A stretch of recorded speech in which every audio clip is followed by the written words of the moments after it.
Asambleísta Gustavo Darquea.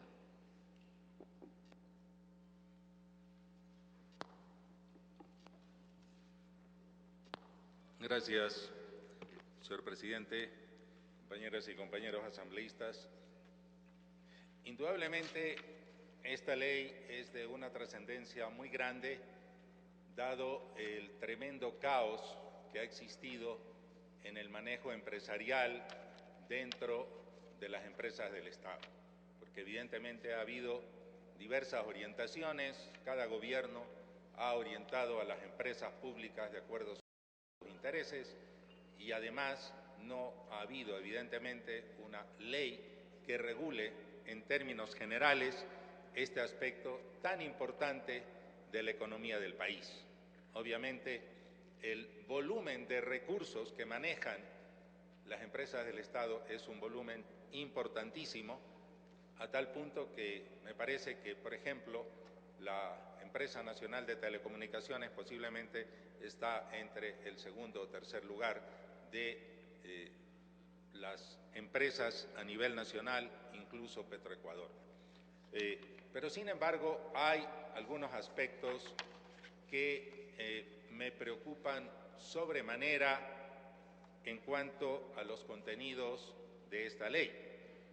En primer lugar, se plantea un esquema inflexible para la constitución de los directorios de las empresas públicas, tanto del gobierno central como de los gobiernos autónomos descentralizados, y no respeta la autonomía administrativa de dichos gobiernos. Creo que hay una concepción desde una visión centralista del Estado, y esto me parece que no se compagina con los principios de la actual Constitución.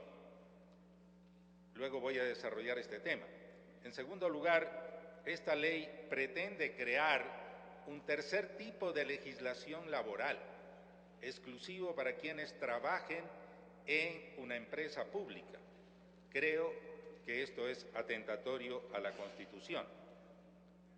En tercer lugar, un sistema de control alternativo y ágil que plantea esta ley, que me parece interesante para agilizar los procesos, basado básicamente en auditorías externas, tanto financieras como de personal, debe obligatoriamente seleccionarse por concursos públicos. Además, creo que debe incluirse como parte del control social y los derechos de participación establecidos en la Constitución, el derecho de los ciudadanos a ser escuchados en los directorios de las empresas públicas. Esto es fundamental, señor presidente, señores y señoras asambleístas. Y finalmente tengo mis preocupaciones sobre el carácter orgánico de esta ley. Creo que esta ley no debería tener el carácter de orgánico.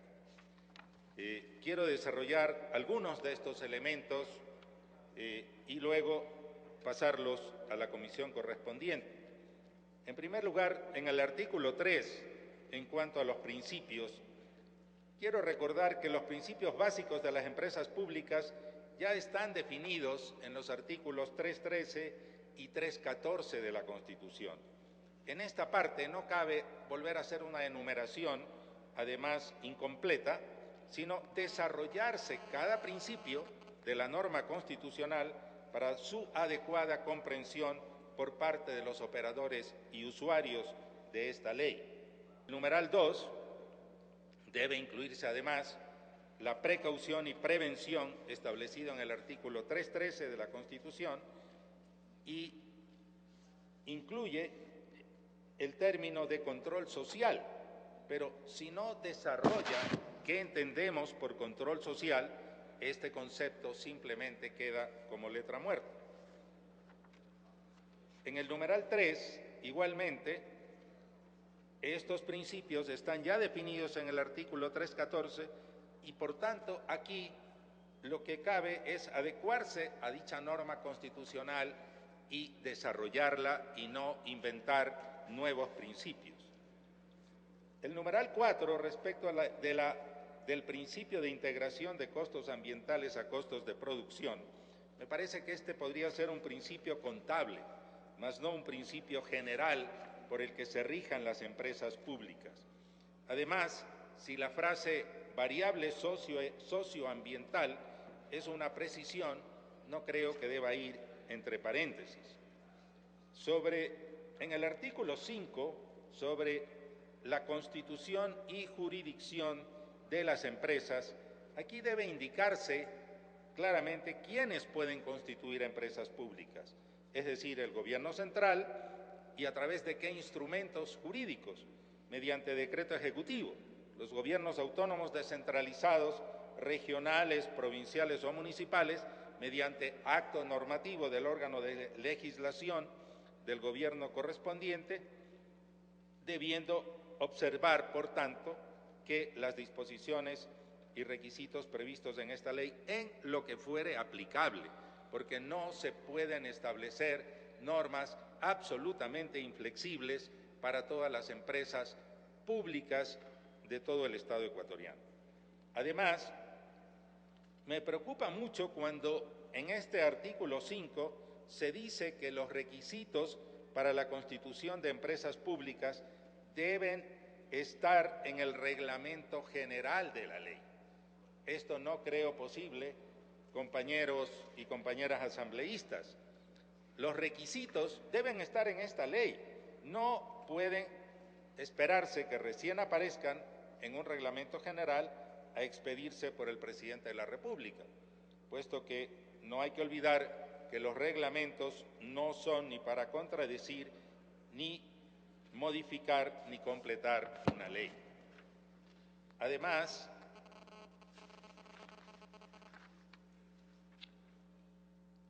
el inciso segundo, sobre que deben actuar en cumplimiento de parámetros de calidad definidos por el directorio, creo que debería eliminarse.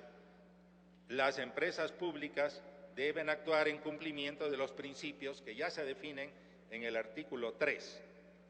Por tanto, este inciso no tiene nada que ver con la constitución y jurisdicción de la empresa. En el quinto inciso, respecto a la posibilidad de constituir sucursales, filiales, subsidiarias y unidades de gestión, debería decirse en qué deben consistir jurídica, administrativa y financieramente. En el artículo 7, sobre la integración del directorio, considero que una empresa pública responsable del manejo de recursos naturales no renovables o de sectores estratégicos, que son las que normalmente están definidas en la Constitución como responsabilidad del Estado y que generalmente tienen implicaciones en varios sectores de la economía y de la sociedad, creo que es conveniente que su directorio